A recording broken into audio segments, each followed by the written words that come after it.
At my father's funeral, my aunt laughed. Poor Olivia, still trying to act like she matters. My uncle said, her father died a crook with nothing.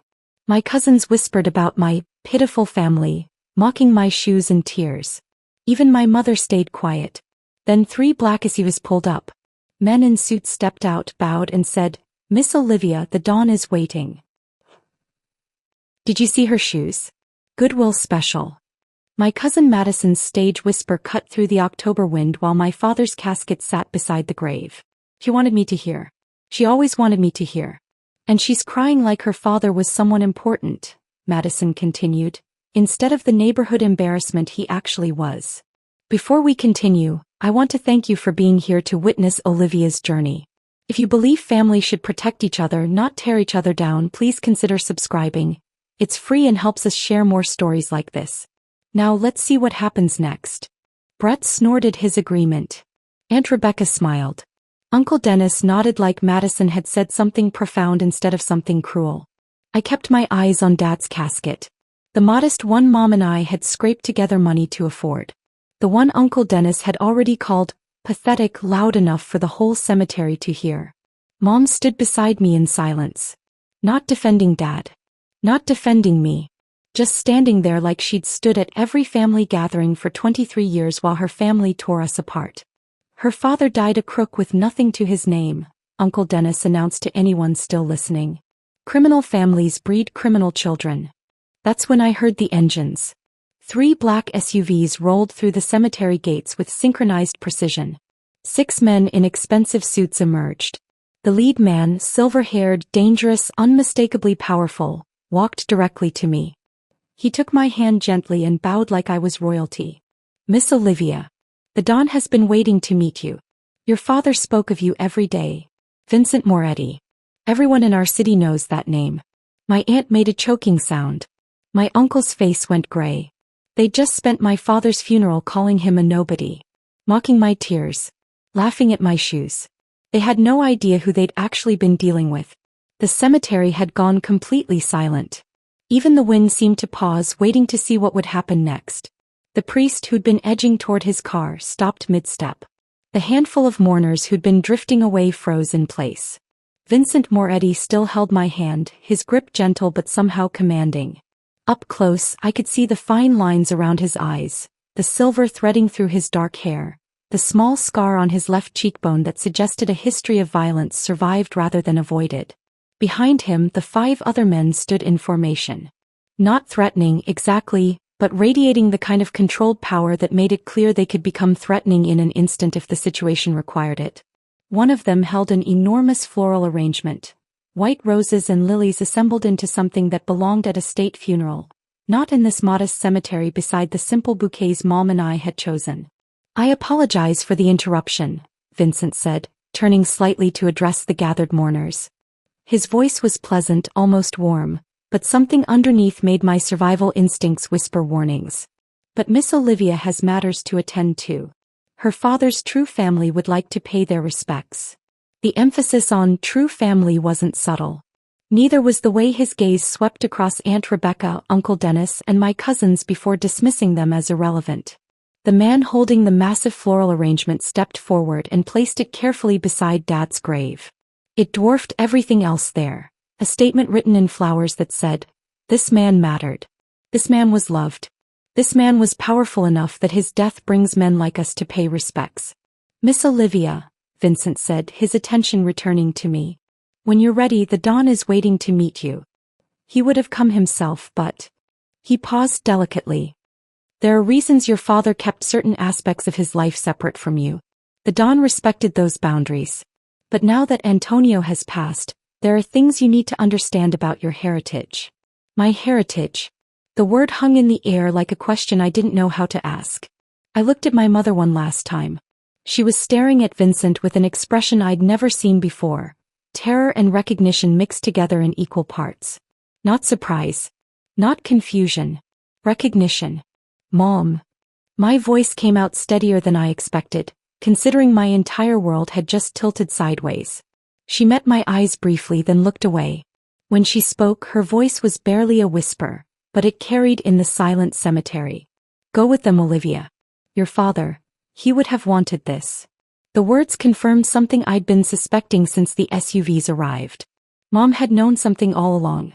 Maybe not everything, but enough to recognize that men in expensive suits bowing to her daughter at a funeral weren't here by accident. She'd known Dad had secrets, connections, a life beyond the modest insurance salesman routine he'd maintained for 23 years. And she'd still stood silent while her family spent his funeral calling him a crook with nothing. Still said nothing while they mocked my tears and my shoes. Still chose their approval over our dignity, even knowing there was more to the story than they understood. The betrayal of that silence hurt worse than anything Rebecca or Dennis had said. I turned back to Vincent. I'll come with you. His expression warmed slightly, approval maybe or respect. He extended his arm toward the lead SUV, a gesture that was somehow both courtly and commanding. As I took his arm, Aunt Rebecca's voice rose behind us, shrill with panic. Caroline, what is happening? Who are these people? What was Antonio actually involved in? I didn't look back. Couldn't look back. If I looked at Mom's face right now, I might say something I couldn't take back. Or worse, I might cry, and I refused to give my mother's family the satisfaction of seeing me break. Vincent guided me toward the SUV with careful courtesy, like I was something precious that needed protecting. One of his men opened the back door. The interior was more luxurious than any vehicle I'd ever been inside. Leather seats that probably cost more than my college tuition, polished wood trim, an atmosphere of controlled power that made the space feel simultaneously safe and dangerous. Vincent settled into the seat across from me. The door closed with the solid sound of German engineering, sealing us into silence while outside my mother's family descended into chaos. Through the tinted window, I could see Aunt Rebecca grabbing Mom's arm, her mouth moving frantically. Uncle Dennis was staring at the SUVs like he'd just realized he'd made a terrible mistake. Madison and Brett stood frozen, their earlier mockery replaced by something that looked like fear. The SUV began moving, smooth and quiet. The cemetery fell away behind us. I know you have questions, Vincent said gently. His voice had softened now that we were away from the cemetery, away from the performance he'd been giving for my mother's family. And you deserve answers. But first, I need you to understand something important about your father. I waited, my hands clenched in my lap, still wearing the discount store shoes Madison had mocked. Antonio Castellano was Don Salvatore's nephew, Vincent said carefully, watching my reaction. His mother, your grandmother, was the Don's younger sister. Your father wasn't just connected to the Castellano family. He was family. Blood family. And in our world, blood is everything.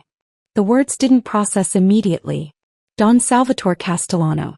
The name was legendary in our city. A figure who operated in shadows but whose influence shaped everything from real estate development to union negotiations to which politicians won elections. Every newspaper article about alleged organized crime mentioned that name. Every politician swore they had no connection to him. Every businessperson in certain industries knew that major decisions required his approval. My father. I started, then stopped, not even sure what question to ask first. Your father was the Don's most trusted advisor for 25 years, Vincent continued.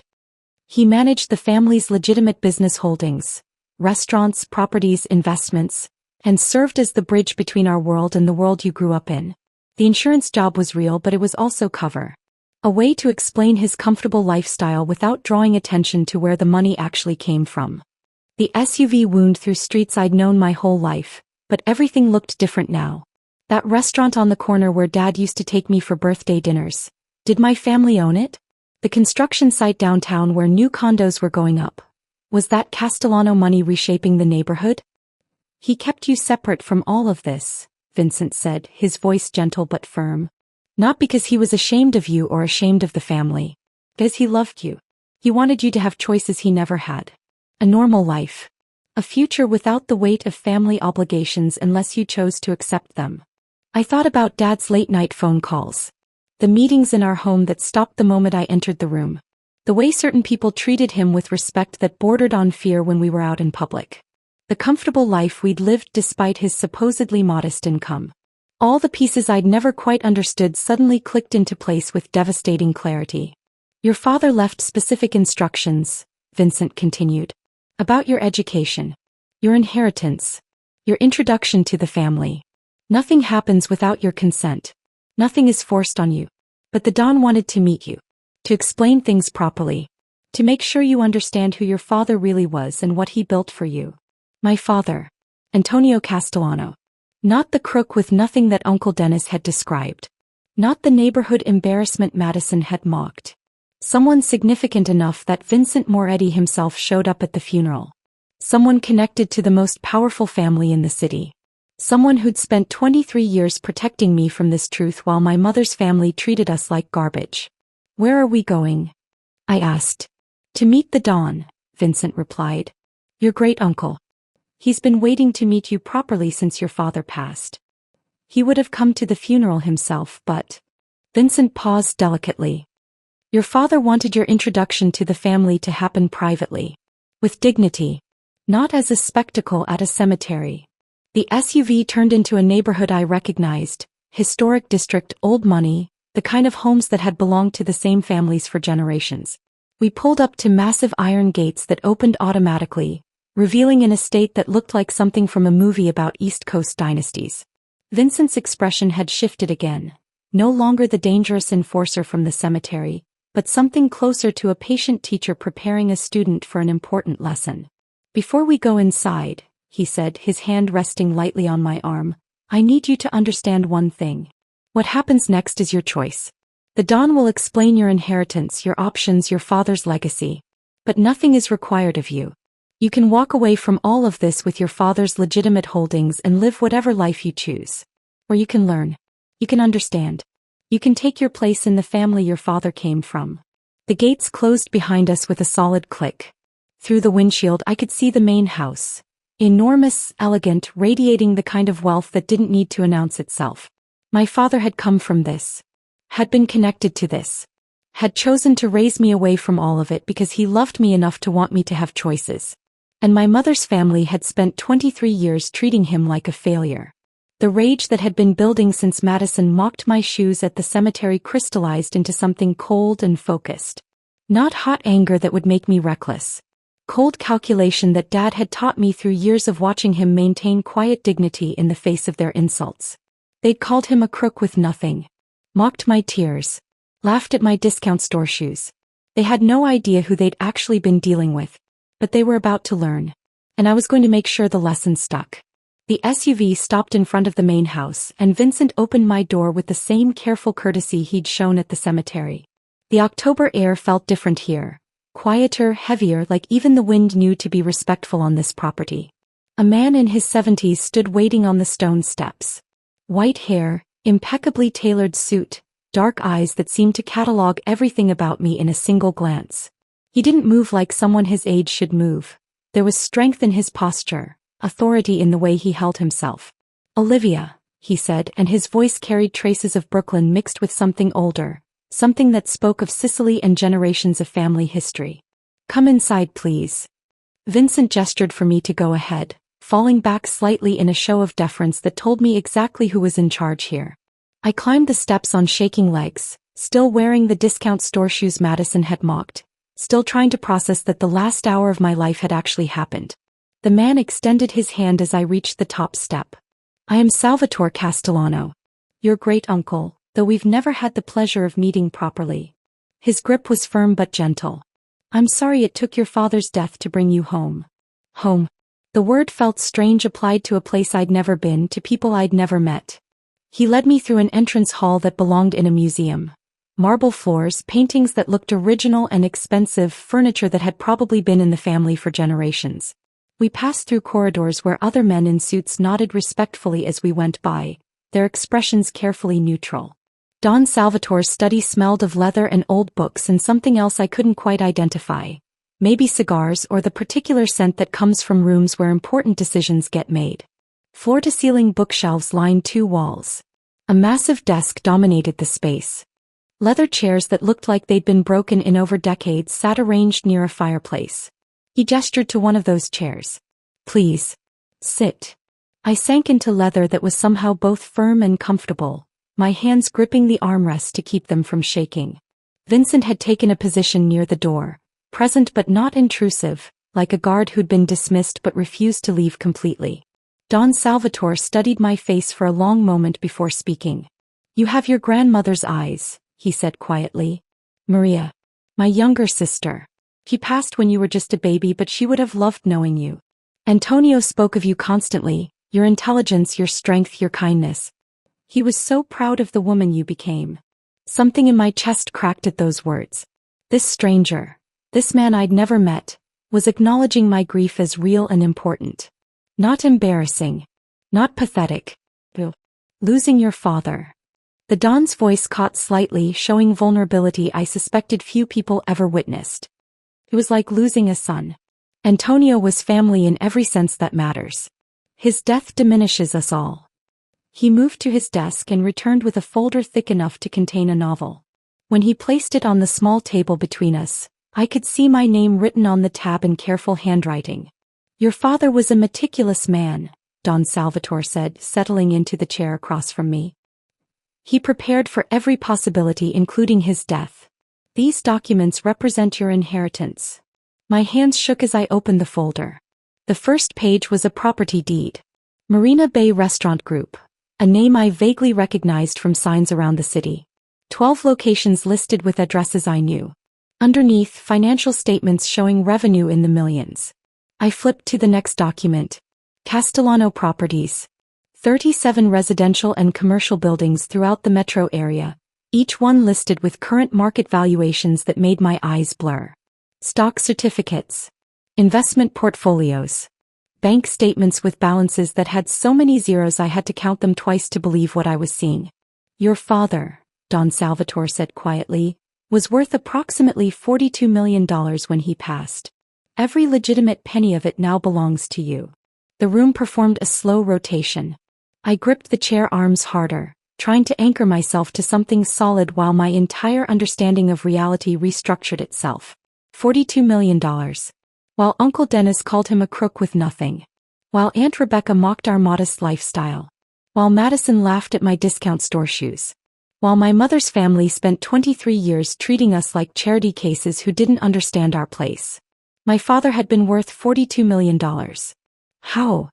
The word came out barely a whisper. Your father was brilliant with money, the Don explained. He started with the restaurant business. One location that did well, then another, then another. Each success funded the next venture. He bought properties when the market was down, held them, sold when values increased. He invested wisely. And he did it all legally with proper documentation, clean books, legitimate business practices. Vincent spoke from his position near the door. But there's more than just the money, Miss Olivia. Don Salvatore nodded slowly, his expression growing more serious. He reached for another folder, thinner than the first but somehow heavier. Your father also held certain responsibilities within our family organization, the Don said carefully. He mediated disputes between businesspeople who couldn't use traditional courts. He provided protection services for legitimate businesses facing illegal threats. He ensured that certain operations, some legal, some less so, ran efficiently without unnecessary violence. He opened the second folder, revealing what looked like case files. Names, dates, situations, resolutions. I saw mentions of restaurant owners being extorted, construction companies facing sabotage, shop owners being threatened by gangs. Antonio solved problems, Vincent added. The kind of problems police can't or won't handle. The kind that require understanding both legitimate business and the less legitimate world that operates alongside it. These responsibilities don't automatically transfer to you, Don Salvatore said firmly. You inherit the money regardless.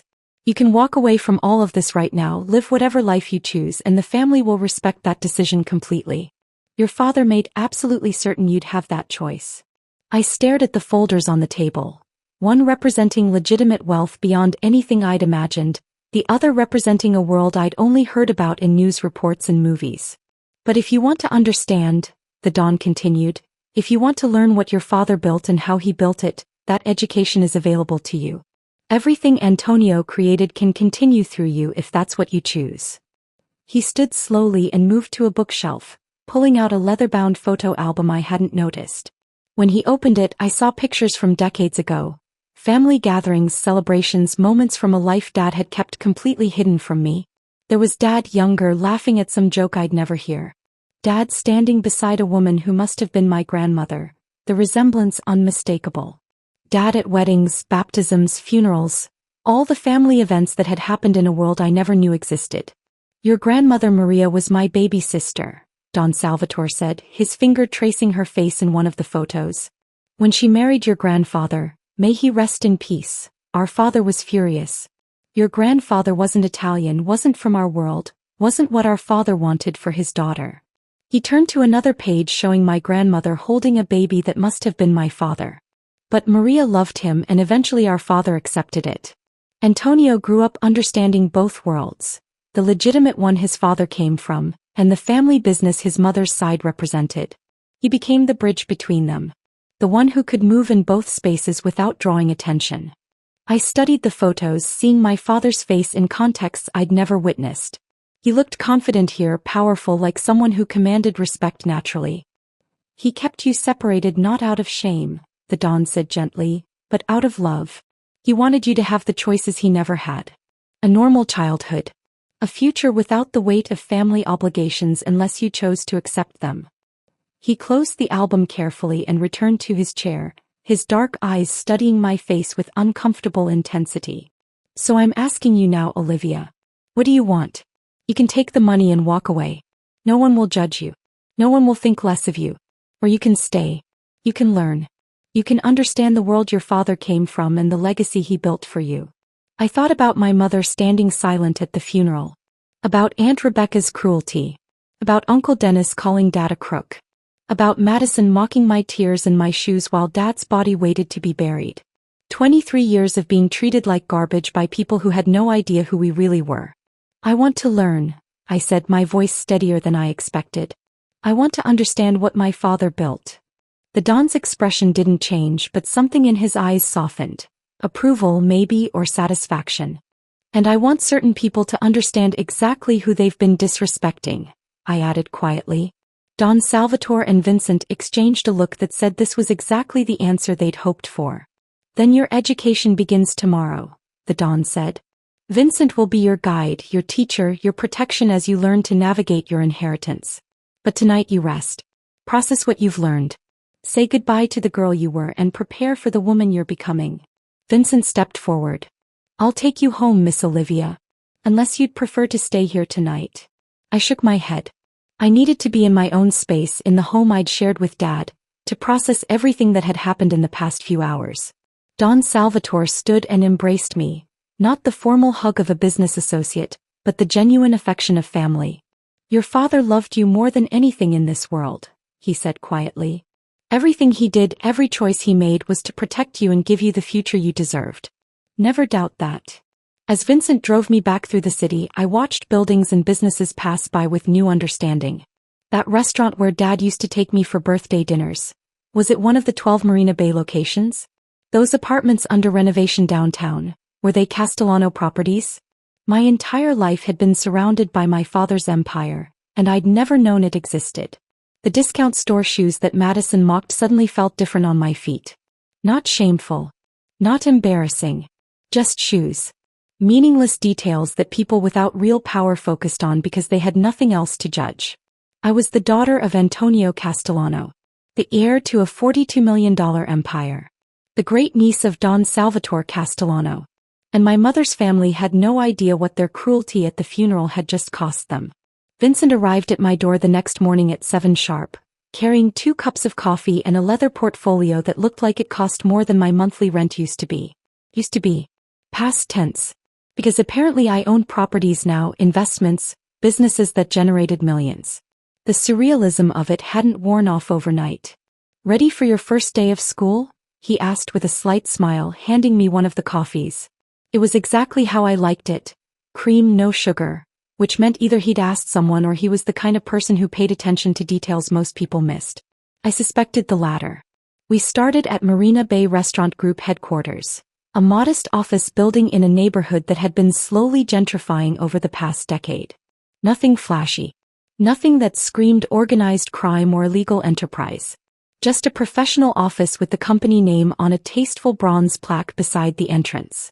The woman who met us in the lobby was in her 40s. dark hair pulled back in a neat bun, wearing a business suit that was professional without being ostentatious. Her handshake was firm, her smile genuine. "Miss Castellano," she said, and hearing my last name spoken with respect instead of contempt felt strange. "I'm Isabella Romano. I've been managing operations for your father for 12 years. She led us to a conference room where financial reports were already laid out, organized by location and quarter. As she walked me through the numbers, I realized these weren't just restaurants.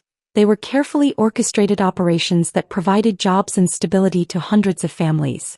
Your father visited every location monthly," Isabella explained, pulling up employee rosters on her laptop. "He knew every manager's name, most of the servers, even the kitchen staff.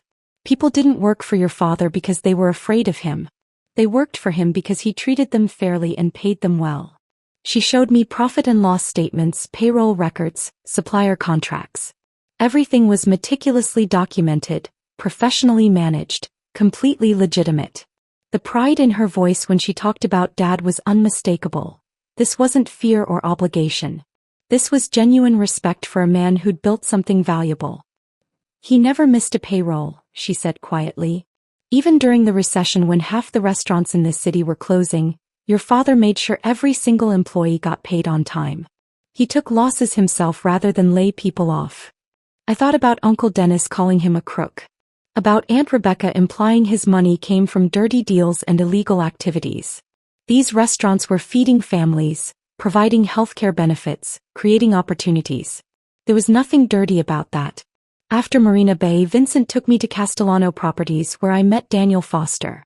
A man in his 50s with graying temples and the weathered look of someone who'd spent decades managing buildings and dealing with tenant issues. "Your father had a philosophy about real estate," Daniel explained as we drove past several of the properties in his portfolio. "He bought buildings in neighborhoods that needed investment, renovated them properly, and charged fair rents. Not rock bottom, he wasn't running a charity, but fair. Enough that working families could afford them, but enough to maintain the properties correctly and turn a reasonable profit." We stopped at a 3-story apartment building that had clearly been renovated recently. Fresh paint, new windows, a small courtyard that looked well maintained. "This building was condemned when your father bought it 15 years ago," Daniel said. "Drug dealers operating out of half the units. Landlord had abandoned it, city was planning to demolish. Your father bought it, cleaned it out, renovated every unit and turned it into affordable housing. The families living here now? Most of them have been here over a decade. That's stability. That's community." He showed me photos on his phone, before and after shots that told a story of transformation and investment. Dad hadn't been a slumlord extracting maximum profit. He'd been building something that lasted, something that improved neighborhoods instead of exploiting them. "Antonio was tough but fair," Daniel continued as we walked the property. "Tenants who paid rent on time and followed basic rules? He'd work with them if they hit hard times, give them payment plans, help them out. Tenants who destroyed property or caused problems for neighbors. He didn't tolerate that. But he always gave people chances to do the right thing before consequences happened. Every person I met that first week treated Dad's memory with genuine affection. Not the fake sympathy people offer at funerals. Real respect born from years of working with someone who valued competence and treated people with dignity. The contrast to my mother's family couldn't have been sharper."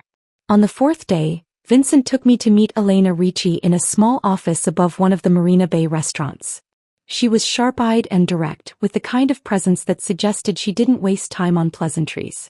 "Your father handled what we call community relations," she explained, gesturing to file cabinets that lined one wall of her office. "Problems that traditional channels can't or won't solve. Disputes that need mediation. Situations that require creative solutions." She pulled out a file at random and opened it on the desk between us. Inside were detailed notes about a restaurant owner being extorted by gang members who'd decided his business should pay protection money.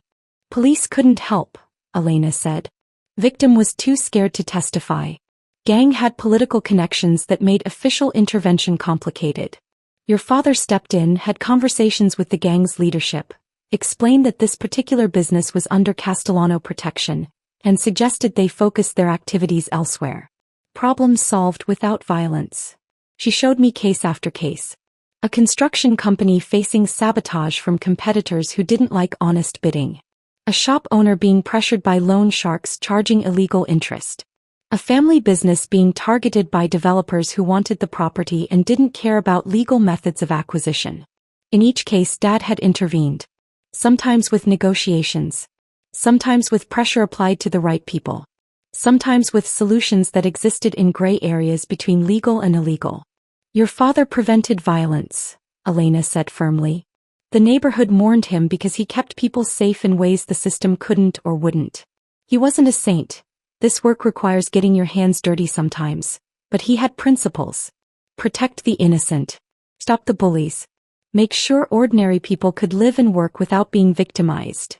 It was a far cry from the criminal empire Aunt Rebecca always implied. Yes, Dad operated outside normal channels. Yes, some of his methods weren't strictly legal. But he was protecting people who had nowhere else to turn. On the 6th day, Vincent brought me to Bennett Auto Repair in a neighborhood I recognized from childhood. The shop was small but clean, with a hand-painted sign and a parking lot that should have been full of customers but held only 3 cars. Marcus Bennett came out wiping his hands on a rag, his face showing exhaustion that went deeper than physical tiredness.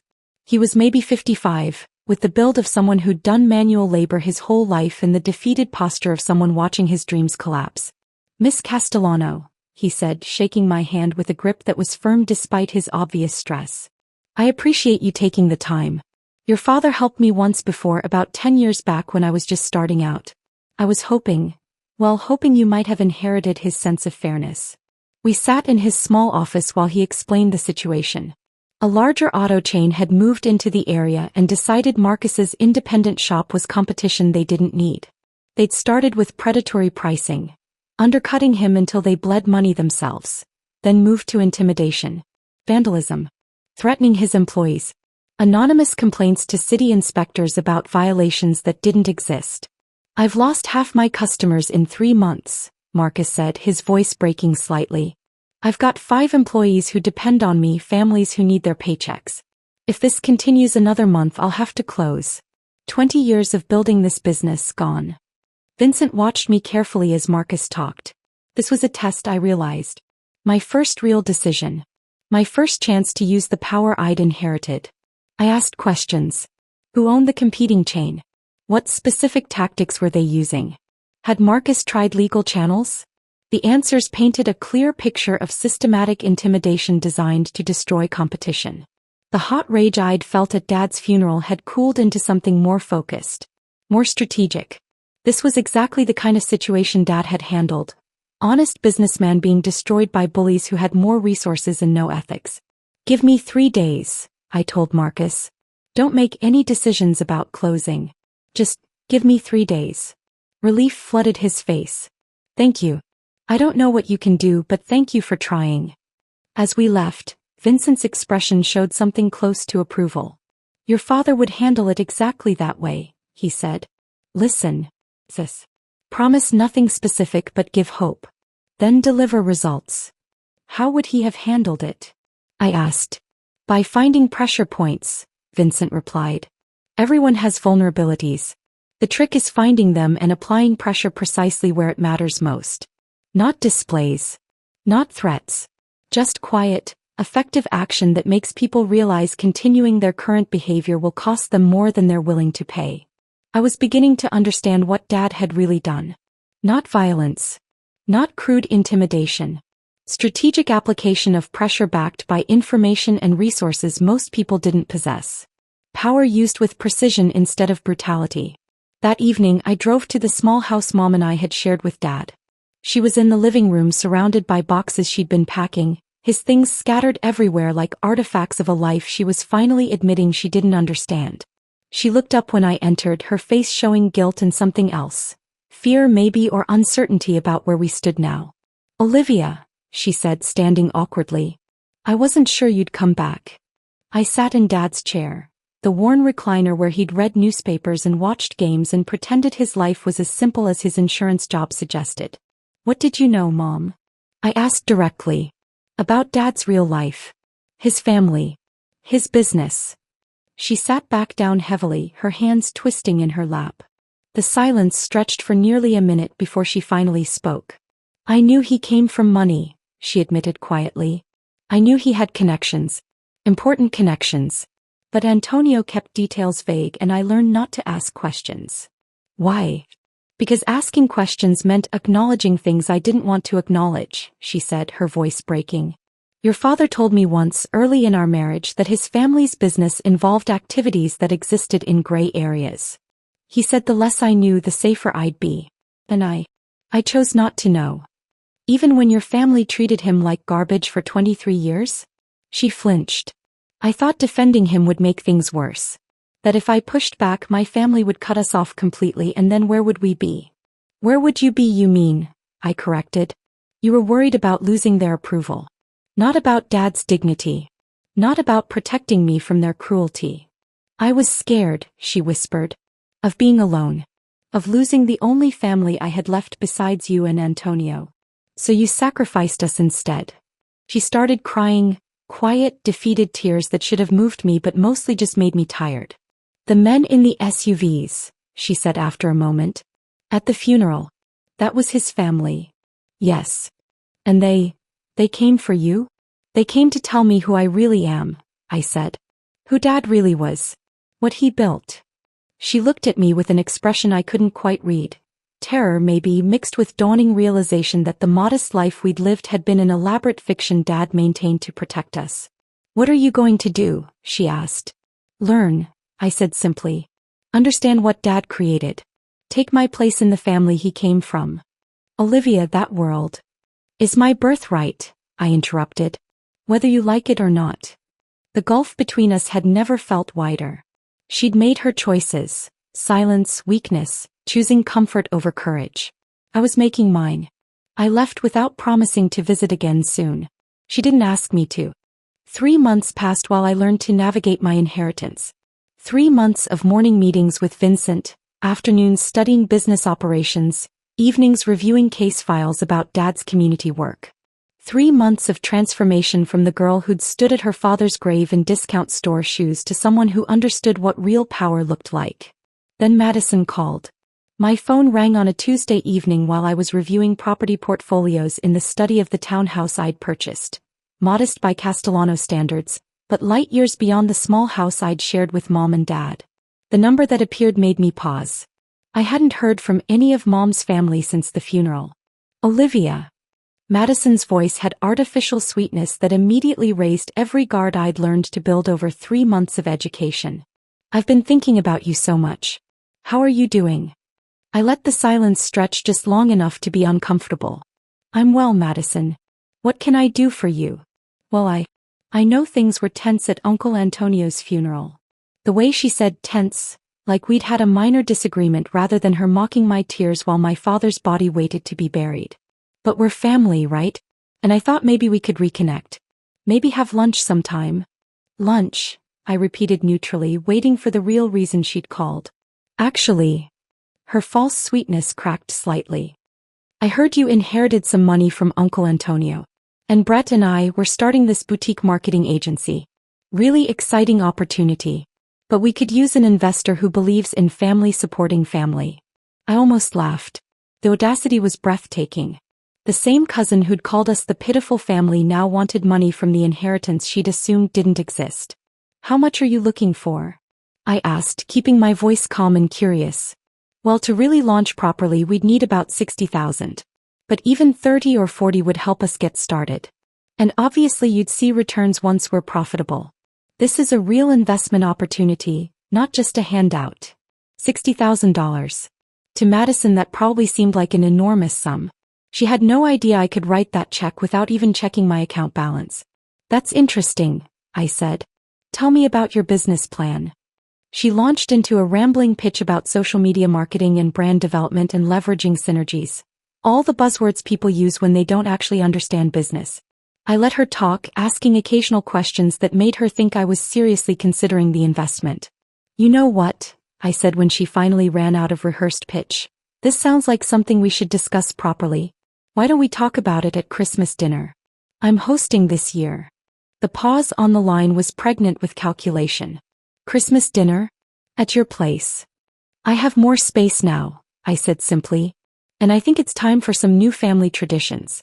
I'll send invitations to everyone. You, Brett, your parents, my mother. I have some announcements to make anyway. We can discuss your business proposal then. Madison was clearly weighing whether to push for faster access to money or accept the invitation that would put her in my space on my terms. That's really generous of you, Olivia, she said finally. Christmas dinner sounds perfect. After hanging up, I immediately called Vincent. My cousin just asked me for $60,000 to start a marketing agency, I told him. I think we're ready to move forward with the Christmas revelation. How do you want to structure it? His voice carried approval even through the phone. I want them all there. All the people who mocked Dad at his funeral. And I want documentation they can't dispute. Bank statements, property deeds, business licenses. Everything that proves exactly who Dad was and what he built. Consider it done. I'll have complete dossiers ready by next week. The dossiers arrived in leather portfolios 5 days later. Vincent spread them across the dining table in my townhouse, and we reviewed each one systematically. Uncle Dennis first. His import business was hemorrhaging money. Poor inventory decisions, terrible vendor relationships, customers abandoning him for more reliable competitors. He was maybe 3 months from bankruptcy, but hiding it from everyone by taking cash advances on credit cards to cover basic expenses. He's been telling people business is great, Vincent said, tapping financial statements that told a very different story. But the numbers don't lie. He's drowning. Aunt Rebecca's folder was even more revealing. Credit card debt approaching 6 figures. Designer clothes purchased to maintain appearances while minimum payments got missed. Her credit score had dropped over 100 points in the past year alone. She buys things to prove she's successful, I observed, studying purchase histories. Handbags, jewelry, restaurant meals she can't afford. All performance. Madison and Brett's files showed similar desperation masked as ambition. Both had lost jobs in the past year. Madison from a marketing firm after missing deadlines repeatedly, Brett from a sales position after performance warnings he'd ignored. They were living off their parents while pretending to friends that they'd decided to pursue entrepreneurship. The marketing agency Madison had pitched was desperation in a business plan. No actual clients. No concrete strategy. Just hope that calling themselves business owners would somehow generate income. They've spent 23 years looking down on your family, Vincent said quietly, while building lives that are one financial crisis away from complete collapse. The irony was almost poetic. They'd mocked Dad as a poor crook while he sat on $42 million in legitimate assets. They'd called us pitiful while drowning in debt they couldn't acknowledge. I want to show them, I said. Not destroy them. Just show them the truth they've been too arrogant to see. Vincent nodded. Your father would approve of that approach. I spent the next week preparing. I purchased an estate in the historic district. Not the largest house available, but impressive enough to make a statement. The kind of place where old money lived quietly but visibly. The address alone would raise questions. The Christmas invitations went out on heavy cardstock with elegant script. Formal but warm. Deliberately vague about what announcements I'd be making, just enough to ensure curiosity and attendance. Vincent connected me with an event coordinator who understood exactly what kind of dinner I wanted. Comfortable but clearly expensive. Catering from Marina Bay's flagship location. The one Isabella told me had hosted 3 governors and countless city officials over the years. Wines from Dad's personal collection that Vincent had transferred to my new home's wine cellar. Table settings that whispered elegance rather than shouting ostentation. The goal, I explained to the coordinator, is to create an atmosphere where they realize something's changed, but they can't quite identify what until we're ready to reveal it. We prepared presentation folders for each family member. Carefully selected documents about Dad's business holdings. Property deeds. Financial statements. Articles about community programs he'd funded. Nothing classified or sensitive, just legitimate proof of who Antonio Castellano had really been. Vincent suggested bringing Don Salvatore to the dinner. His presence would make the power dynamic unmistakable, he argued. I shook my head. This first revelation needs to be about Dad's legacy. About showing them who they disrespected. Not about intimidating them with family connections. That comes later if necessary. Your father would handle it exactly that way, Vincent said approvingly. The night before Christmas dinner, I met with Don Salvatore in his study. He poured 2 glasses of whiskey that probably cost more than my mother's monthly salary used to be. Another detail from my old life that felt increasingly distant. Tomorrow's a big day, he observed, settling into the leather chair across from me. Tell me what you hope to accomplish. I considered the question honestly. Part of me wants to see them suffer the way they made Dad and me suffer for 23 years. He nodded slowly, no judgment in his expression. That's natural. They hurt you. You want them to feel what that hurt was like. But I don't know if that's what Dad would want, I admitted. He spent his whole life being patient with them. Dignified. Taking their insults without striking back. Don Salvatore took a sip of his whiskey, studying me with those dark eyes that missed nothing. Let me tell you a story about revenge, he said finally. When I was young, maybe 25, a man humiliated my father at a public event. Made him look weak in front of people whose respect mattered. I wanted to hurt him. Wanted him to pay in blood for disrespecting my family. He paused, the memory clearly still sharp decades later. My father sat me down and explained something I've never forgotten. He said revenge should never be about destruction. It should be about balance. About teaching lessons that create understanding rather than just causing pain. What did you do? I asked. I showed the man the truth about himself, Don Salvatore replied. Revealed his own weaknesses and failures in ways he couldn't ignore or deny. Made him understand exactly what he'd done and why it was wrong. That lesson lasted far longer than any physical punishment would have. He leaned forward slightly, his gaze intense. You have the power now to destroy your mother's family financially. I could make a few calls and by New Year's their credit would be ruined, Dennis's business would be foreclosed, Rebecca would lose everything. It would be easy. But, I prompted. But is that what your father would have wanted? Don Salvatore asked. Antonio spent 23 years showing them quiet dignity in the face of cruelty. He taught you patience and strategy through his example. Would he want you to use his legacy to become the kind of person who destroys families? I thought about Dad reading the newspaper in his worn recliner. About the way he'd handled Mom's family's insults with calm responses that never stooped to their level. About the businesses he'd built that helped people instead of exploiting them. I want them to understand who they disrespected, I said slowly. To acknowledge their mistakes. To see the truth about themselves and about Dad. But I don't want to become the cruel person they were. Don Salvatore smiled, genuine warmth that transformed his usually stern expression. You're more like your father than you know, he said. Antonio would be very proud of the woman you're becoming. He raised his glass in a small toast. Tomorrow you show them the truth. You give them the chance to recognize their mistakes and choose how to respond. That's justice, Olivia. Real justice. Not revenge disguised as righteousness. I clinked my glass against his, feeling some of the anger that had been building for 3 months shift into something more focused. More controlled. Tomorrow my mother's family would learn exactly who Antonio Castellano had been. They'd see the empire they'd mocked, understand the legacy they'd dismissed, recognize the catastrophic error in judgment they'd made at his funeral. And then I'd give them a choice about what to do with that knowledge. Just like Dad would have done. Christmas Eve arrived with clear skies and cold air that felt appropriate for what I had planned. I stood at the window of my new estate watching the street, nerves and anticipation mixing in equal parts. This wasn't just dinner. This was the moment everything changed. Uncle Dennis's sedan pulled through the iron gates at exactly 5:45, 15 minutes early. They'd probably spent the drive speculating about where I'd gotten money for a house in this neighborhood, rehearsing questions disguised as concern. I watched them emerge from the car. Aunt Rebecca first, wearing what was probably supposed to be designer but looked like expensive knockoff even from a distance. Her head swiveled taking in the property, expression cycling through confusion and calculation. Uncle Dennis stepped out more slowly, his eyes already assessing, measuring, trying to determine what all of this cost. Madison and Brett emerged from the back seat exchanging looks I recognized. Resentment mixed with greed, the kind of expression people get when they realize someone they look down on might actually have something they want. Mom was last, trailing behind them all, her body language screaming discomfort. She knew things they didn't. She understood that tonight wouldn't be the family reconciliation they were probably expecting.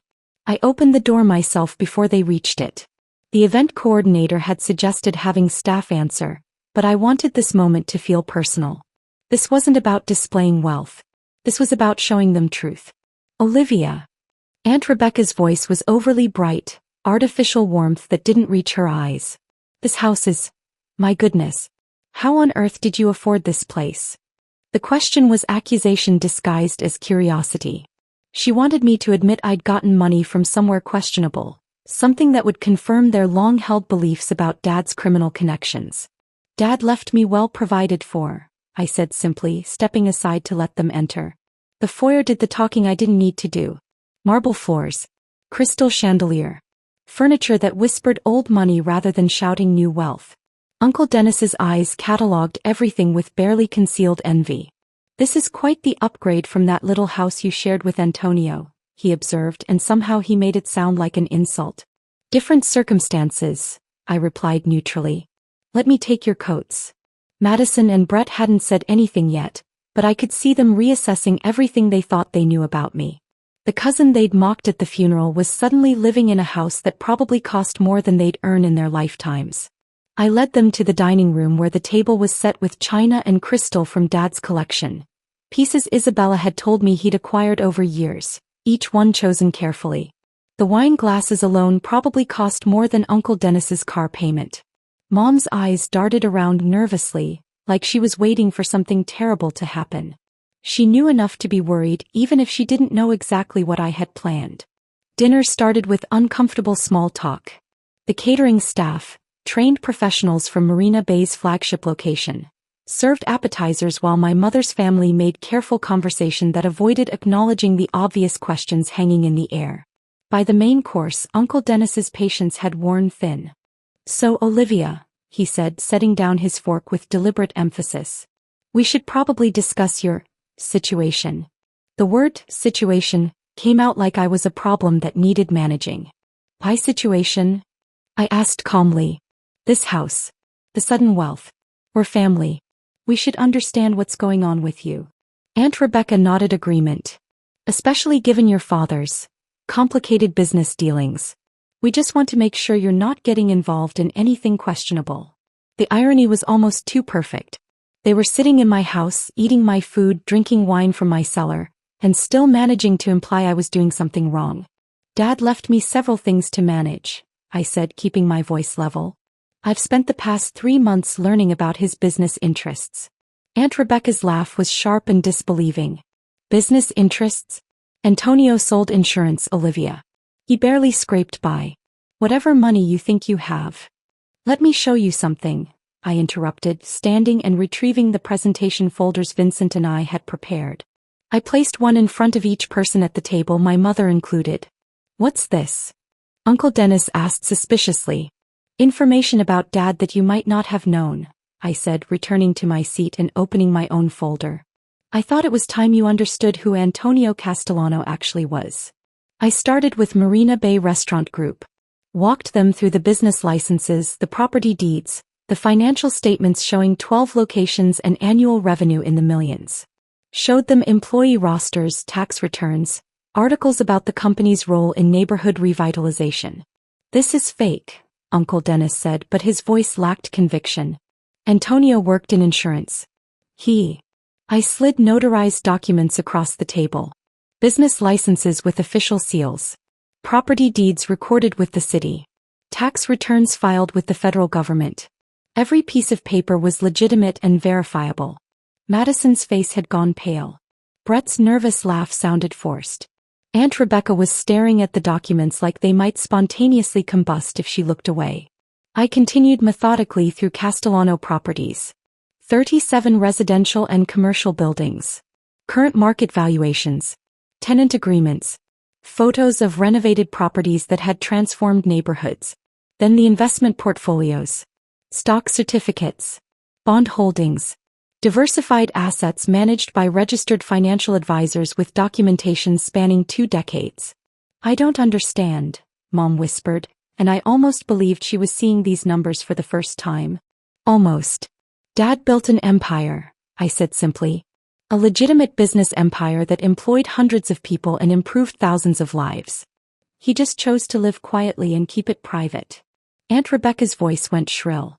Why would he hide all this money if he actually had it? Why live in that tiny house and let Caroline work if he was worth $42 million, I finished for her. That's what Dad was worth when he died. And every legitimate penny of it came to me. The number landed like a physical blow. Madison actually gasped. Brett's fork clattered onto his plate. Uncle Dennis's face went through several colors before settling on a grayish white. Aunt Rebecca's expression cycled through shock, disbelief, rage, and finally something that looked like dawning horror as she processed what this meant. What she'd said at the funeral about a man worth $42 million. That's not possible, Uncle Dennis said weakly. We would have known. Your mother would have told us. Mom knew Dad had money, I said, looking at her directly. She just chose not to share that information with you. Isn't that right, Mom? She stared at her plate, saying nothing. Choosing silence again, just like at the funeral. I own property throughout this city now, I continued, my voice calm and factual. I employ hundreds of people. I manage community programs that have helped thousands of families. Everything you thought you knew about Dad and me was wrong. The silence around the table was deafening. Then Madison desperately tried to salvage her investment pitch. Olivia, I know this is a lot of information, but about the marketing agency Brett and I want to start. Why should I invest $60,000 in a business run by someone who mocked my shoes at my father's funeral? The question hung in the air like smoke. Madison's face flushed deep red. I didn't mean anything by that, she stammered. I was upset. People say things when they're upset. You called us the pitiful family, I said quietly. You and Brett whispered about how Dad died a crook with nothing. You mocked my tears while his body waited to be buried. I pulled out the second folder, the one with Vincent's research. Since we're talking about business investments, let me share some information about your financial situations. Uncle Dennis's business was failing. The import company hemorrhaging money from poor decisions and bad management. 3 months from bankruptcy but hiding it from everyone. Aunt Rebecca's credit card debt approaching 6 figures. Designer purchases she couldn't afford, maintaining appearances while drowning in minimum payments. Madison and Brett both unemployed for nearly a year, living off their parents while pretending to be successful young professionals. The marketing agency was desperation masked as entrepreneurship. I didn't need to be cruel about it. The numbers spoke for themselves. You spent 23 years calling us poor, I said, my voice level. Calling Dad a crook with nothing. Treating us like charity cases who didn't know our place. And the entire time, you were building lives that are one financial crisis away from complete collapse. I let that sink in before continuing. You mocked a man worth $42 million as someone who died with nothing. You insulted his daughter's shoes and tears at his funeral. And now you want that same daughter to solve your financial problems with the inheritance you claimed didn't exist. Aunt Rebecca started crying, not tears of remorse but tears of rage and humiliation. The kind of crying people do when they realize they've made a catastrophic error and have no way to fix it. Where did you get our financial information? Uncle Dennis demanded, his voice shaking with anger and fear. That's private. You had no right. Successful people have resources, I said simply. Dad taught me that. Among other things. Uncle Dennis pushed back from the table, his face purple with fury. This is outrageous. You invite us here under false pretenses, humiliate us with accusations. I invited you here to share information about Dad's legacy, I corrected. You're the ones who spent dinner implying I was involved in something questionable. You're the ones who called him a crook at his funeral. I'm just showing you the truth you were too arrogant to see. Aunt Rebecca stood abruptly, grabbing her purse. We're leaving. Dennis, get the car. Madison, Brett, we're going. They fled like the house was on fire, their footsteps echoing through the foyer. The front door slammed hard enough to rattle the chandelier. Mom sat at the table staring at her untouched dessert, tears sliding silently down her face. You knew, I said quietly. All along you knew. She nodded without looking up. And you let them treat us like garbage anyway. Another nod. Still no words. Still choosing silence over courage. I stood, suddenly exhausted by all of it. The planning, the revelation, the years of accumulated hurt finally acknowledged. You can stay if you want, I told her. Guest room is upstairs, second door on the left. Or you can leave. Your choice. I walked away, leaving her alone in the dining room with the ruins of Christmas dinner and the weight of 23 years of cowardice. I found Mom still sitting at the dining table an hour later, staring at her untouched wine glass like it might contain answers to questions she was afraid to ask. The caterers had cleared the dishes, packed up quietly, and left us alone in the house that suddenly felt too large and too empty. I poured myself wine and sat across from her, waiting. The silence stretched between us like the gulf that had been widening for 3 months. No, for 23 years if I was being honest with myself. I knew, she said finally, her voice barely above a whisper. About the money. About his family connections. Not everything, but enough. I took a sip of wine and said nothing. She needed to say this without prompting. When Antonio and I got married, he told me his family was complicated. That they had business interests that existed in gray areas. And the less I knew, the safer I'd be. Her hands twisted in her lap. He made me promise never to tell my family because he didn't trust them. He said they'd either try to use the information against us or accidentally expose things that needed to stay private. So you knew he had money, I said quietly. You knew he came from power. And you still let them treat us like charity cases for 23 years. I thought defending him would make things worse, she said, tears starting to flow again. I thought if I pushed back, if I acknowledged what I knew, my family would cut us off completely. And then where would we be? Where would you be, you mean? She flinched but didn't deny it. I was scared of being alone. Of losing the only family I had left besides you and Antonio. I kept telling myself that their opinions didn't matter, that as long as we knew the truth, what they thought was irrelevant. But it did matter, I said. Because their cruelty hurt Dad. It hurt me. And you chose to let that happen rather than risk your relationship with people who didn't even respect you. I know. Her voice cracked. The funeral was the worst. Hearing Dennis call Antonio a crook, hearing Madison mock you, knowing I should say something but being too terrified to speak up. I kept thinking about what would happen if I defended him. Rebecca would ask questions, I'd have to lie or tell truths I'd promised never to tell, and everything would get worse. I studied her face. The woman who'd raised me, who'd read me bedtime stories and helped with homework and taught me to drive. The woman who'd also stood silent while her family destroyed us piece by piece. What happens now? She asked, looking up at me with red-rimmed eyes. Can you forgive me? The question hung between us. I wanted to say yes, to tell her everything would be okay, to bridge the gulf that had opened so wide I couldn't see across it anymore.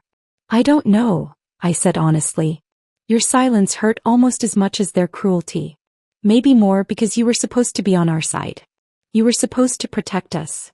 I was trying to protect you, she protested weakly. If they'd known about Antonio's real family, if they'd started asking questions, talking to the wrong people. Dad protected me just fine without your help, I interrupted. He built an empire while keeping me completely safe. You weren't protecting me by staying silent. You were protecting yourself from having to make hard choices. She had no response to that. We sat in silence while the truth of it settled between us. Finally she stood. I should go. I don't think I should stay here tonight. I didn't try to stop her. Just walked her to the door and watched her drive away in the same silence she'd maintained for 23 years. The call from Vincent came the next morning while I was still drinking coffee and processing the emotional wreckage of Christmas dinner. We have a problem, he said without preamble. Your Uncle Dennis has been asking questions. Loud questions.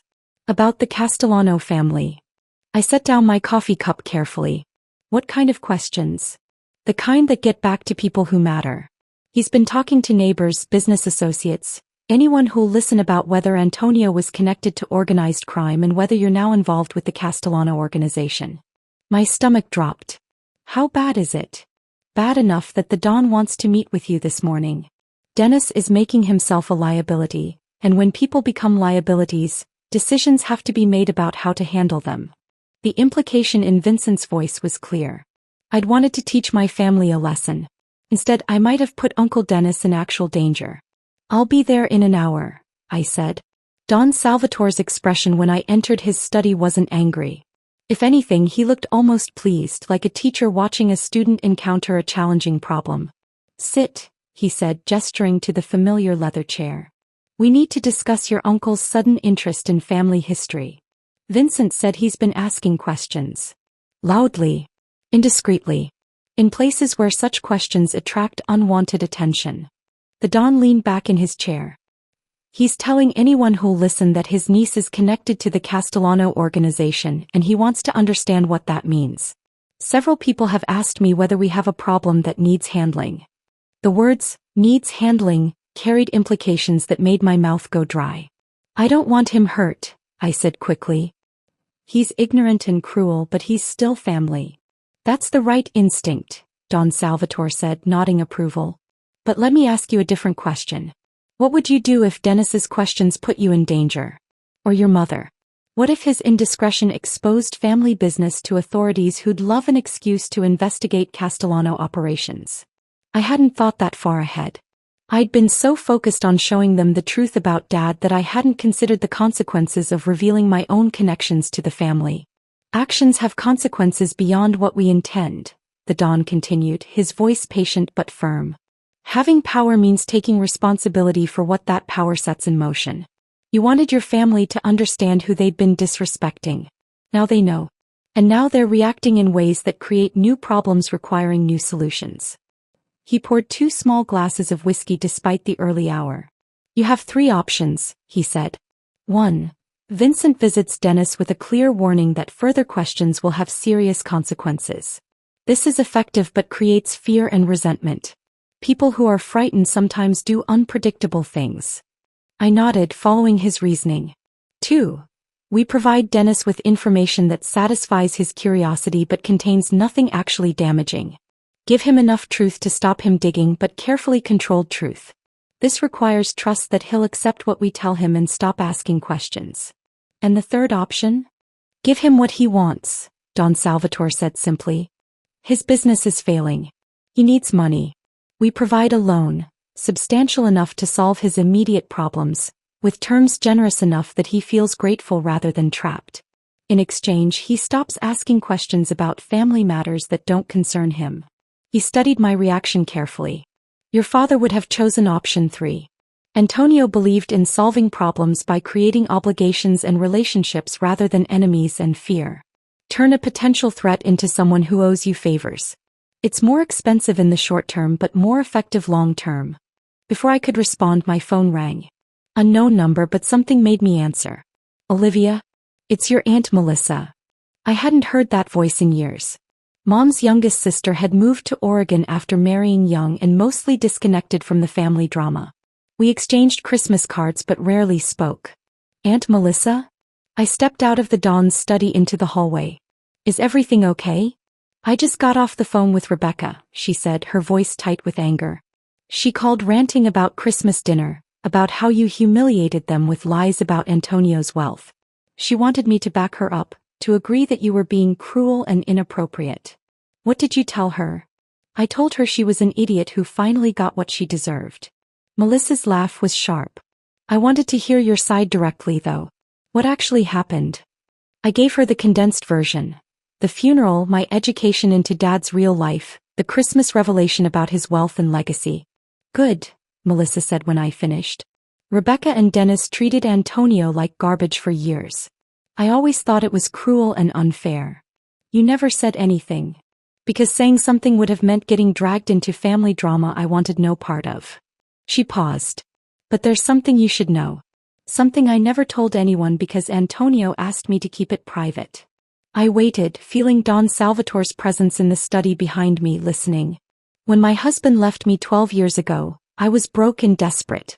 Had 2 kids, no job, no savings. I called Antonio because I didn't know where else to turn. Her voice softened with memory. He sent me $15,000. Said it was a gift, not a loan. Told me family was supposed to help family without keeping score. That money got me through the worst 6 months of my life. I hadn't known. Dad had never mentioned it. He made me promise not to tell Rebecca or Dennis, Melissa continued. Said they wouldn't understand, that they'd either judge me for needing help or judge him for giving it. So I kept it private. But I never forgot that your father saved me when my own sister wouldn't have lifted a finger to help. Thank you for telling me, I said quietly. There's more, Melissa said, her tone shifting. Rebecca is talking about challenging Antonio's will. She's claiming he must have acquired his wealth through illegal means and therefore it should be redistributed to legitimate family members. She's looking for lawyers who'll take the case. My hand tightened on the phone. On what grounds? Greed disguised as moral outrage, Melissa said bluntly. She thinks if she can prove the money came from criminal activity, a court might redistribute the estate. It's nonsense. She has no evidence, no standing, nothing but spite and jealousy. But she's angry enough to try. If it comes to legal challenges, Melissa continued, I want you to know I'll testify about Antonio's character and generosity. I'll tell any court that asks that your father was a good man who helped people without expecting anything in return. Rebecca doesn't get to rewrite history just because she's embarrassed about being wrong. After we hung up, I stood in the hallway processing everything. Uncle Dennis asking dangerous questions. Aunt Rebecca planning legal challenges. Mom's hollow apologies. And Melissa, an unexpected ally who actually understood who Dad had been. I returned to the Don's study. He was waiting patiently, his whiskey untouched. My aunt is planning to challenge Dad's will, I told him. Claims the money must be illegal. It's not, Don Salvatore said calmly. Every penny Antonio left you came through legitimate business operations with documentation that would survive any legal scrutiny. Let her waste money on lawyers. They'll tell her she has no case. And Uncle Dennis? That's still your decision, the Don said. But now you understand the full picture. Your family isn't just asking questions, they're actively trying to undermine what your father built. How you respond will define who you become.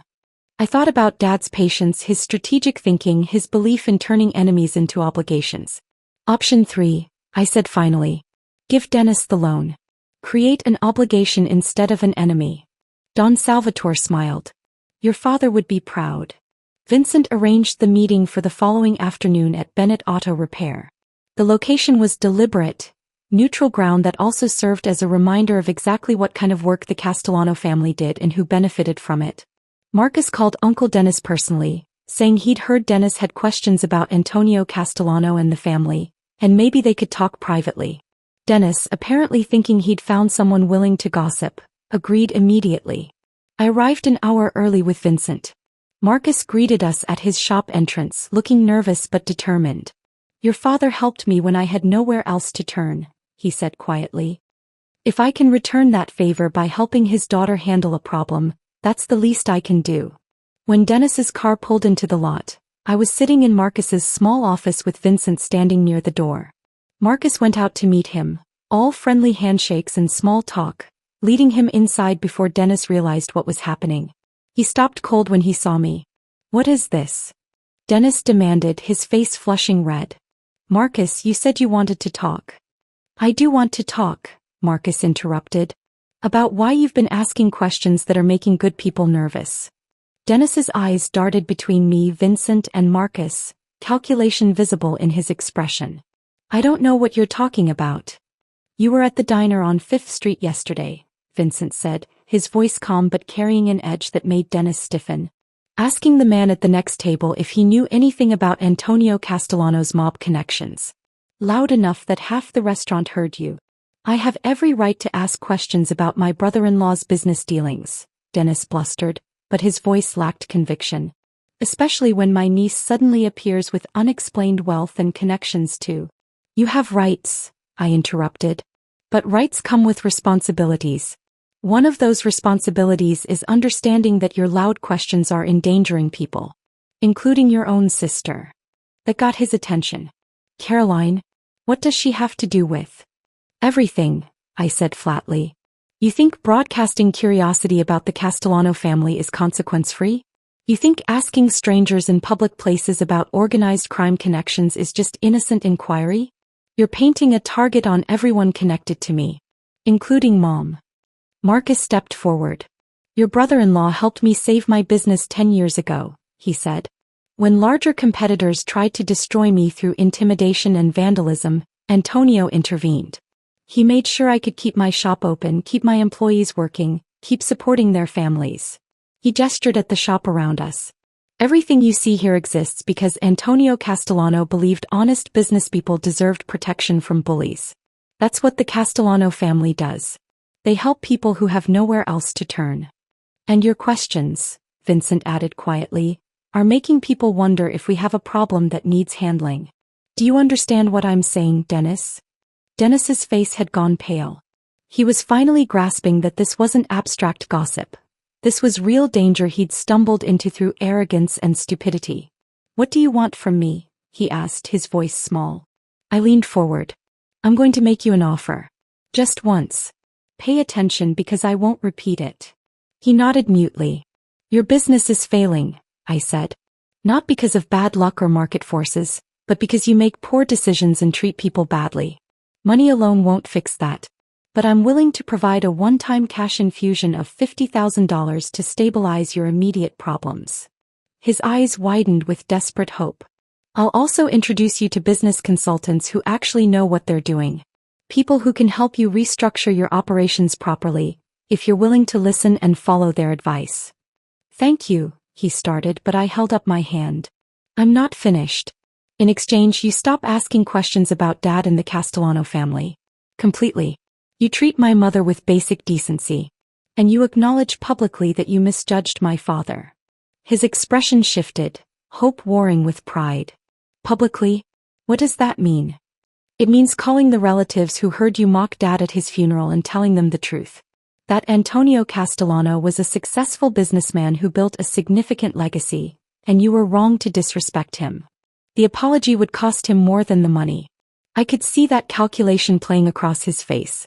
If you accept, I continued, we move forward with clear understanding that this is the only help you'll ever receive from me.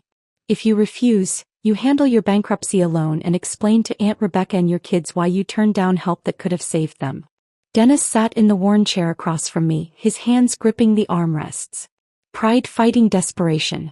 Ego battling survival instinct. How do I know you'll actually give me the money? He asked finally. That this isn't just some trick? Vincent pulled an envelope from his jacket and placed it on the desk. Bank check. $50,000. Written out to Dennis Harper's business account. Sign the agreement, make the calls, and it's yours today. Dennis stared at the envelope like it might bite him. What happens if I say no? He asked. Then you leave, I said simply. And we never have this conversation again. And you figure out bankruptcy on your own while wondering what would have happened if you'd chosen differently. The silence stretched. I could see him working through scenarios, trying to find an angle, a way to get the money without paying the price I was demanding. The calls, he said finally. What exactly do I have to say? The truth. That you misjudged Antonio Castellano. That he was a successful businessman who built legitimate enterprises. That you were wrong to disrespect him at his funeral and you regret your words. Who do I call? Start with Aunt Melissa. Then whoever else heard you call Dad a crook with nothing. I pulled out my phone. We'll do it right now. On speaker. So there's no confusion about whether you kept your end of the agreement. He looked at Vincent, who remained expressionless. Looked at Marcus, who just shrugged. Looked at me and saw no mercy, no flexibility, just the deal on the table and the clock ticking. Fine, he said finally. I accept. I handed him my phone with Melissa's number already pulled up. Make the call. His hand shook slightly as he dialed. When Melissa answered, I put it on speaker. Dennis, she said surprised. I wasn't expecting to hear from you. Melissa, He cleared his throat. I need to tell you something. About Antonio. About what I said at his funeral. I waited. So did everyone else in the room. I was wrong, Dennis said, the words coming out stiff but clear. Antonio Castellano was a successful businessman who built legitimate enterprises and contributed to his community. I misjudged him completely. I disrespected him at his funeral and I regret my words. The silence on the other end of the line was loaded. Then Melissa laughed, not unkindly but with genuine surprise. Well, I didn't expect that. What changed your mind, Dennis? I learned more about what he actually built, Dennis said, which wasn't exactly a lie. And I realized I'd been unfair to him and to Olivia. So I'm apologizing. Publicly. To anyone who'll listen. After he hung up, I had him call 2 more relatives who'd been at the funeral. Each time the apology came out smoother, more practiced, but still fundamentally honest. When the last call ended, Vincent slid the envelope across the desk. The consultants will contact you Monday morning, I said. Listen to them. Follow their advice. And Dennis? If I hear you've been asking questions about the family again, this arrangement ends. Permanently. He grabbed the envelope and left without another word, walking to his car like a man who'd just survived something dangerous without fully understanding how close he'd come to disaster. 2 days later, a letter arrived from a law firm I didn't recognize. The letterhead was expensive, the language formal and threatening. On behalf of our client, Rebecca Harper, we are writing to formally challenge the validity of Antonio Castellano's will and the legitimacy of his estate. I read through the accusations, claims that Dad's wealth must have been acquired illegally, demands for detailed accounting of every asset, threats to involve federal authorities if I didn't comply within 30 days. I called Patricia Williams, Dad's estate attorney, and read her the letter over the phone. She laughed. Actually laughed. This is the most toothless legal threat I've seen in months, she said. Every asset Antonio left you came with documentation that would survive any scrutiny.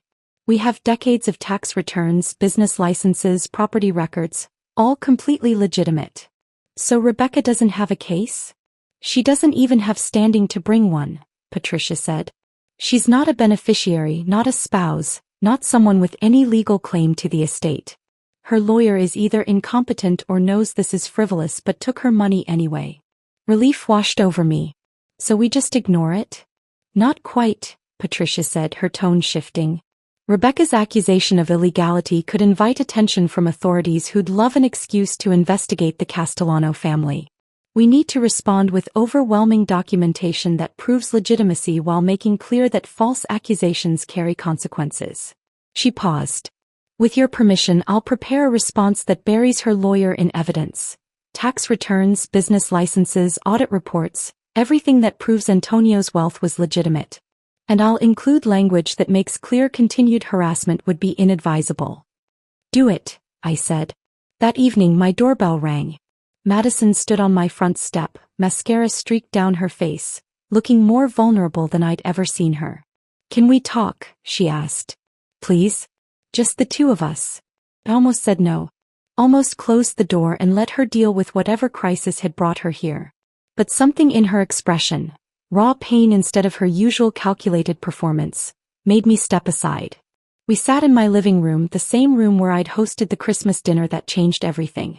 She stared at her hands, twisting them in her lap, clearly struggling to find words.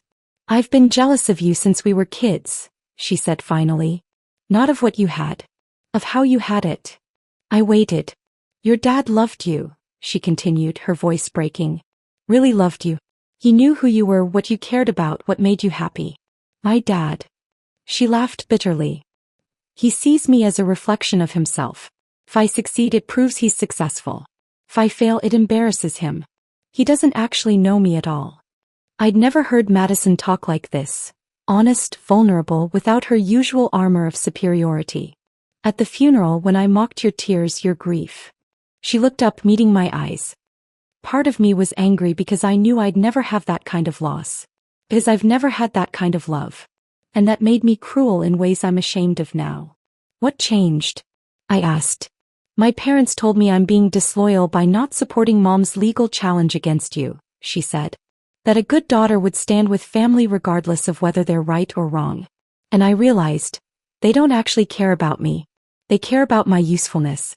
My compliance. She wiped at her tears. I'm not asking for money. Or favors. I just wanted to apologize. Actually apologize for the first time in my life without any agenda behind it. I studied her face, looking for the calculation, the performance I'd learned to expect. But all I saw was exhaustion and honesty. If you're serious about starting over, I said slowly, building something real instead of just pretending, I know people who could help you find legitimate work. But it would mean earning your success instead of having it given to you. Madison nodded. I understand. And I know I don't deserve your help after how I treated you. But if you're willing to give me a chance, I'll prove I'm serious about changing. For the first time, I saw something genuine in her expression instead of the mask she usually wore. Maybe redemption was possible. Even for people who'd spent years being cruel. 6 weeks passed in a blur of business meetings, legal responses, and the gradual reshaping of relationships that had been broken for decades. Then Don Salvatore called with an invitation. I'm hosting an event, he said. To honor your father's contributions to the community. Scholarships he funded, businesses he helped establish, families he assisted during hard times. It should have happened years ago, but Antonio preferred working quietly. Now it's time people understood what he built. The event was held at Marina Bay's flagship restaurant on a Saturday afternoon in early February. Over 100 people filled the space. Business owners, scholarship recipients, community leaders, people whose lives Dad had touched in ways I was only beginning to understand. Uncle Dennis and his family received invitations. I didn't expect them to come. But when I arrived, there they were, sitting in the back looking uncomfortable but present. Even Aunt Rebecca had shown up, though she wouldn't meet my eyes. Don Salvatore opened the event with a speech about community, family, and the quiet ways that good people improve the world around them. He talked about Dad's business acumen, his dedication to helping others, his belief that success meant nothing if it didn't improve people's lives. Then he did something I hadn't expected. He invited Uncle Dennis to speak. My uncle stood slowly, walking to the microphone like a man approaching something he'd been dreading. His face was pale, his hands gripping note cards that shook slightly. "I'm Dennis Harper," he began, his voice uncertain. "Antonio Castellano's brother-in-law. And I owe everyone here an apology, but especially my niece Olivia." He glanced at me, then back at his notes. "For 23 years I misjudged Antonio completely. I let prejudice and misunderstanding blind me to who he really was and what he was building. I called him a crook. I treated his family with disrespect. And at his funeral..." His voice cracked slightly. "At his funeral I said things that were cruel and completely wrong." The room was silent except for Dennis's voice. Antonio Castellano was a successful businessman who built legitimate enterprises that employed hundreds of people and improved this community in ways I never bothered to see. He was generous, principled, and dedicated to helping people who had nowhere else to turn. And I was too arrogant to recognize any of that. He looked directly at me. "Olivia, I'm sorry. For the funeral. For every family gathering where I made you feel small. For every time I disrespected your father's memory. I was wrong about everything." It wasn't eloquent. His delivery was awkward and parts of it sounded rehearsed. But it was sincere. And public. And exactly what I'd asked for. Afterward, people approached me with stories about Dad I'd never heard. A woman whose medical bills he'd paid when her insurance lapsed.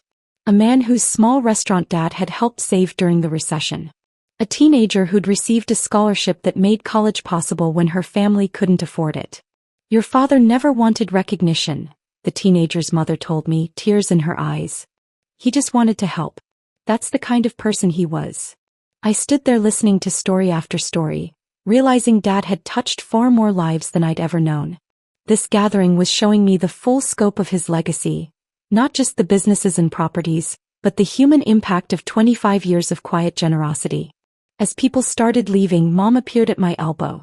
"Can we talk?" she asked quietly. "Privately." We found a quiet corner in the restaurant, away from the remaining guests. Mom looked smaller somehow, diminished in ways that had nothing to do with physical size. "I'm moving," she said without preamble. "To Oregon. To live near Melissa." The news shouldn't have surprised me, but it still landed with unexpected weight. "When?" I asked. "End of the month. I've already started packing." She twisted her hands in her lap. "I can't stay here anymore, Olivia. Everywhere I look, I'm reminded of Antonio and what I failed to do. What I failed to be. Mom. I let my family treat him like garbage for 23 years, she interrupted. I stood silent at his funeral while they mocked him. I chose their approval over his dignity and your well-being. I don't know how to live with that." Her voice broke on the last words. "Can you forgive me?" she asked. "Someday. I'm not asking for now. I know I don't deserve it now. But maybe someday." I thought about all the years of silence, all the moments she could have stood up and chose not to. About the funeral where she'd let them destroy us without saying a word. "I don't know," I said honestly. "Forgiveness isn't something I can force. But I understand you did what you thought you had to do to survive. I wish you'd been stronger. I wish you'd chosen us. But I understand." She reached into her purse and pulled out an envelope, worn at the edges like it had been handled many times over the years. "Your father wrote this for you 10 years ago," she said. "He made me promise not to give it to you until you were older and ready to understand. Think." I think you're ready now. After she left, I sat alone in that quiet corner and opened the letter with shaking hands. My dearest Olivia. Asterisk, if you're reading this, I'm gone, and I hope your mother had the wisdom to give this to you when the time was right. There are things I need you to know, things I couldn't say while I was alive without revealing truths I wanted to protect you from. Asterisk. Asterisk, I built an empire, yes. Accumulated wealth, created businesses, established connections. But none of it matters compared to the only thing I got completely right, being your father. Asterisk. Asterisk, by the time you read this, you'll probably know about my real family, about the Castellano organization, about the world I kept separate from you. I made that choice deliberately. Not because I was ashamed of you or ashamed of that world, but because I wanted you to have choices I never had. Asterisk. Asterisk, real strength isn't about power or money, Olivia. It's about knowing who you are and what you stand for even when the world tries to tell you different. It's about making choices based on principles rather than fear. It's about using whatever resources you have to make life better for people who can't do it themselves. Asterisk. Asterisk, if you choose to walk away from everything I built, I'll be proud of you. If you choose to embrace it and continue the work, I'll be proud of you. The choice is what matters. The freedom to decide your own path. Asterisk. Asterisk, remember that dignity and patience are their own forms of strength. Remember that revenge is hollow but justice is necessary. Remember that the measure of a person isn't what they accumulate but what they give and who they protect. Asterisk. Asterisk, I love you more than all the money in all the banks in all the world. You are my greatest achievement, my proudest legacy, my best self made real. Asterisk. Whatever you choose, whatever you become, know that I'm proud of you. With all my love. That. I cried in that quiet corner of the restaurant, finally grieving properly without anger or revenge or plans clouding the loss. Just pure grief for the man who'd loved me unconditionally and built an empire to protect me while teaching me to be strong enough not to need it. The months that followed were full of learning and building. Vincent continued my education in both legitimate business operations and the more complex aspects of family obligations. I established the Antonio Castellano Foundation, expanding the scholarship programs and community assistance initiatives Dad had funded quietly for years. Madison actually followed through on her promise to change. She started at one of our restaurants as assistant manager, working under Isabella, who had no patience for performance or laziness. Madison worked harder than I'd expected. Early mornings, late nights, learning the business from the ground up. She's got potential, Isabella told me after 3 months. If she stays humble and keeps working, she might actually build something real. Our relationship wasn't warm. Probably never would be. But there was mutual respect developing, built on honest work rather than family obligation. Aunt Melissa became an unexpected mentor, calling weekly to check in and offer wisdom about navigating family complexity. The best revenge, she told me one evening, isn't destroying people who hurt you. It's building something so good that their absence from it becomes their punishment. I thought about that often. Rebecca and Dennis were largely out of my life now, dealing with their own problems while I built something meaningful with the resources Dad left me. A year after Dad's death, I sat in Don Salvatore's study reviewing quarterly reports and discussing family business. He listened to my ideas about moving more operations into legitimate territory, expanding community programs, making the Castellano name synonymous with community investment rather than just power and influence. You have your father's strategic mind, he observed, but your own moral compass. You question things Antonio accepted automatically. That's not weakness, Olivia. That's evolution. He poured us both whiskey, a ritual we'd developed over months of these meetings. The family has to change with each generation, he continued. Otherwise it becomes brittle and breaks. Your father understood that. He built the foundation that allows you to even consider the path you're proposing. Do you think it's possible? I asked. Actually moving everything legitimate? With patience and strategy? Yes. He smiled slightly.